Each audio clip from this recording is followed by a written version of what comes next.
Taste the Daily. Chennai Ambattur தொழிற்பேட்டை பகுதியில் முட்டை தோசை கேட்டு தகராறு செய்த ரவுடி ஒருவர் ஹோட்டல் உரிமையாளரை அரிவாளால் வெட்டிய சம்பவம் பரபரப்பை ஏற்படுத்தியுள்ளது. தனியார் ஹோட்டல் ஒன்றில் 3 நபர்கள் முட்டை தோசை கேட்டு தகராறு செய்தனர். இதனிடையே ஏற்கனவே சாப்பிட்ட உணவுக்கு ஊழியர்கள் பணம் கேட்டதற்காக ஆத்திரமடைந்த ரவுடி ஒருவர் மறைத்து வைத்திருந்த பட்டாக்கத்தையால் ஹோட்டல் ஊழியரை வெட்டியது சிசிடிவி காட்சியில் வெளியாகி பரபரப்பை ஏற்படுத்தியது. பட்ட பகலில் பட்டாக்கத்தையால் ஹோட்டல் ஊழியரை ரவுடி ஒருவர் வெட்டியதைக் கண்டு அதிர்ச்சியடைந்த பொதுமக்கள் இதுதான் திராவிட மாடல் ஆட்சியா என்று கேள்வி எழுப்பினர்.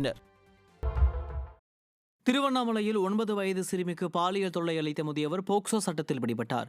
திருப்பதியைச் சேர்ந்த தம்பதிகள் தங்களது மனநலம் பாதிக்கப்பட்ட 9 வயது மகளுடன் அண்ணாமலையார் கோயிலில் சுவாமி தரிசனம் செய்து முடித்துவிட்டு திருப்பதி செல்ல ரயில் நிலையத்தில் காத்திருந்தனர். இந்நிலையில் கணவன் மனைவி இருவரும் தூங்கிய நிலையில் அவர்களது 9 வயது மகளை அரக்கோணம் அடுத்த வெங்குப்பட்டியைச் சேர்ந்த முனுசாமி என்பவர் பொம்மை வாங்கி தருவதாக அழைத்துச் சென்று சிறுமிக்கு பாலியல் தொல்லை அளித்துள்ளார். இதனையடுத்து முனுசாமி சிறுமியை அழைத்து வருவதை பார்த்த சிறுமியின் பெற்றோர் அளித்த புகாரின் பேரில் முனுசாமி போக்சோ சட்டத்தில் பிடிபட்டார். திறனற்ற திமுக ஆட்சியில் சட்டம் ஒழுங்கு சீர்கெட்டு சிறுமிகளுக்கு எதிராக குற்றங்கள் அதிகரித்துள்ளதாக மக்கள் குற்றம் சாட்டியுள்ளனர்.